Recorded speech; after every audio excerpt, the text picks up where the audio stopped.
Right. And then I'll segue into an area we both like, sports. Is I think I want to give credit to it. Really started big time with like Magic Johnson. Like when he's done his career, he's like, I'm a businessman now. Oh yeah. I'm not just going to do commercials. I'm going to own stuff. And Michael Jordan looked at that and he's like, yeah, I'm gonna do this. yes. Let me And then do you this. get people like LeBron going, yeah, I'm gonna. And what I really liked about LeBron is like he brought his boys with him, but not just as an entourage. Exactly. Groomed them. Yep. I forget the name of the agent, but his first agent, who was a white dude, brought him in. They basically said, I want you, you're going to be my agent for however many years, Right. but I want you to help train my guys long term to manage the business affairs. You got Maverick Carter and all those guys now that are just getting it done. Yep. Yeah. It was a piece they did where I saw that where they showed it was like 5 of them and LeBron, 5 of his buddies, and each one of them was going to have a role within what he did. But like you said, he trained and groomed them. But he was smart enough to bring in somebody who knew the ropes Right. and knew their way around. Right. Who was also who said cool, I'll teach him, because it seems like people like now you get a lot of young African American athletes who come in thinking that way. It ain't just I want to play this game, make a bunch of money, Right. and it's like I don't want to just do the commercial. How do I own the business? How do I get to the point where I own the franchise? How does a guy like LeBron, a kid from Akron, Ohio, end up being part owner of Liverpool Football Club in England? Right. Exactly. Like whoever saw that coming, you know, Exactly. Yeah. you know, 16, 17 years ago when he's a teenager coming out, you know? Yeah, I was watching something. I can't remember what it was, but it was I can't remember if it was an athlete or like a rapper that said his thing was like once he became like known. I can't remember if it was a sport, if it's football, if it was a sport, or if it was music. But he didn't want to just every company that endorsed him. He wanted to be. He wanted to make sure that he was also in with them, meaning not just you that y'all endorsing me as the athlete or whatever it was that person was, but I want to eventually become part of this organization. So if I'm going to sign this paper, you're going to let me get 5 or 10% of this company, and so I can be business. So when this career ends for me, I'm gonna have business. And I can't remember who it was, but then like 3 or 4 different endorsements, and they got a piece of each one of them. But like you're saying, that was just starting like you say, like them seeing like Magic and Shaq and these guys as they growing up, and they starting to do the same thing. So I mean, so you're involved with high school age kids all the time now.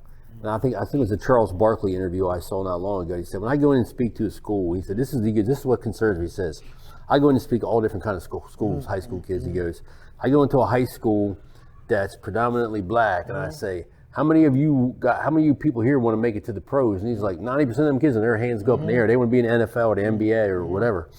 He goes, if I go into white school, I go, how many people want to play pro sports? And he goes, 5%. Yeah. Yep. I got a prime example, and I'm gonna say his name, Ricky Triplet. He's a good friend of mine, and we used to do me and 2 of my other buddies used to do camps. We were like when I was first started coaching, like back in Suitland, and he was really like a good motivational speaker, right? So he would come. So I had him come speak one time, and it's the first time I heard this like in person. So this was back in like the late '90s, right? And he did the same thing you just said. It was like again, we was at Suitland High School, so it was school, all the PG schools. We probably had about maybe 50 kids in the camp. And the first question he asked them was, how many of y'all think y'all want to go pro or going to go pro? Stand up.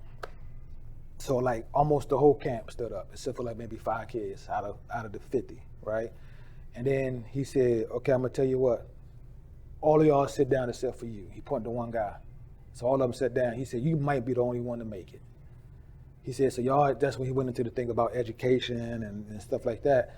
And then after that, when I talked to him, he said the same thing you said. He said, man, it's just, when I go around and speak, it's interesting because any black school that I've gone to, majority of the camp stands up.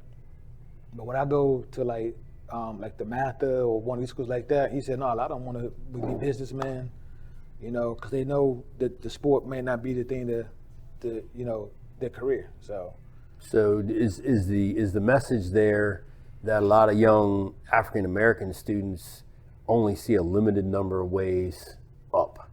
They don't see academic or science or business as a way up. It's primarily Yeah, a lot of sports them, is the only way I'm going to get out of this. A lot of them look at the sports as they're out to make it, so they put education second a lot of times. So that's where I think we come in, the coaches and stuff, to make them understand that, you know, you're good, okay, but you're competing against thousands and thousands of other Right. people your age. You ain't just competing against your teammates or the teams you play. You're competing against people in California, Florida, Pennsylvania, everywhere. So, you know. There's only 450 guys on active rosters in the NBA.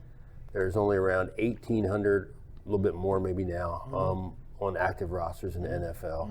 So those two leagues, less than 2,300 people, Right. 2,400 people that are on active rosters making the good money. 2,400 Right. out of the whole. We're getting guys from overseas now in the Oh, NBA. yeah, especially NBA.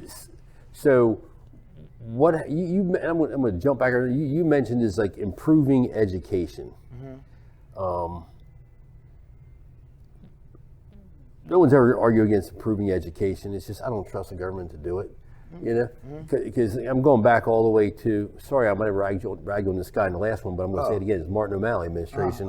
Is $53 million went missing on an audit in Baltimore City public school system. That's right. crazy. There's a ridiculous number of people at the school board office on North Avenue who were making $100,000 a year plus salaries.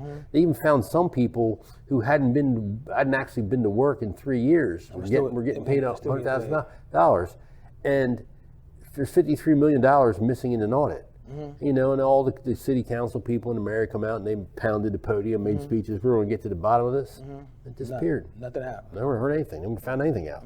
Where's the money? Right. And then, literally, I have 3 grandchildren who go to public schools in Baltimore City, and a couple of years ago they were getting sent home 10, 15 days a year because the school didn't have air conditioning. Right. Oh yeah, I think I was seeing that kind of stuff on the news or whatever. But and you know, and it's a very diverse school that they're in. You know, all different races and whatever children, and it makes me mad because there's $50 million plus missing. Right. You got people making $100,000 a year that aren't even showing up for work. Right.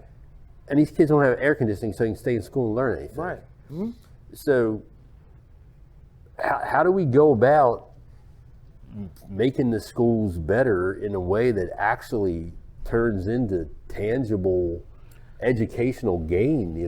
Yeah, the sad thing about it, and now I use Blade a lot of times as an example because I was the head coach, so I knew a lot of that was going on. But like the answer to that, how you make it as a whole, it again, like we talked about, who is in power, who has the power to make it happen, right?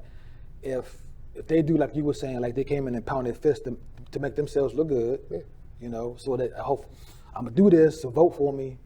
Right, but then as time goes, it disappears. Right, sometimes it still takes, like in the end, it might take the individual people in that school again, like we talk about tribes, right? Because in essence, like we talk about different tribes. When I was at Blade, that was my tribe.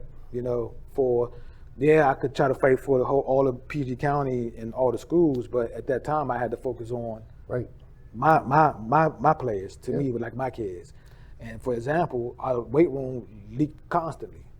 So we literally had to go and figure out how, me and the basketball coach, they called him Coach O2, he's still there now, was able to figure out how to get to the county council people and make it a big deal with them to where they came and help us fund, of course with fundraisers and fund to get another weight rooms. But once we did that, then the principal was like, okay, let me find you somewhere in the school. But prior to that, it was like, y'all got to deal with we had trash cans and this and all that kind of stuff.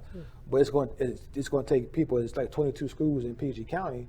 So to make it that way for all of PG County, it's going to take all 22 schools to come together to say, let's make this happen. So remember how we talked before about how like human relations is like the weather and you got to create pressure. So they had to find a way to create the pressure to get somebody to pay attention to this, to do something about it.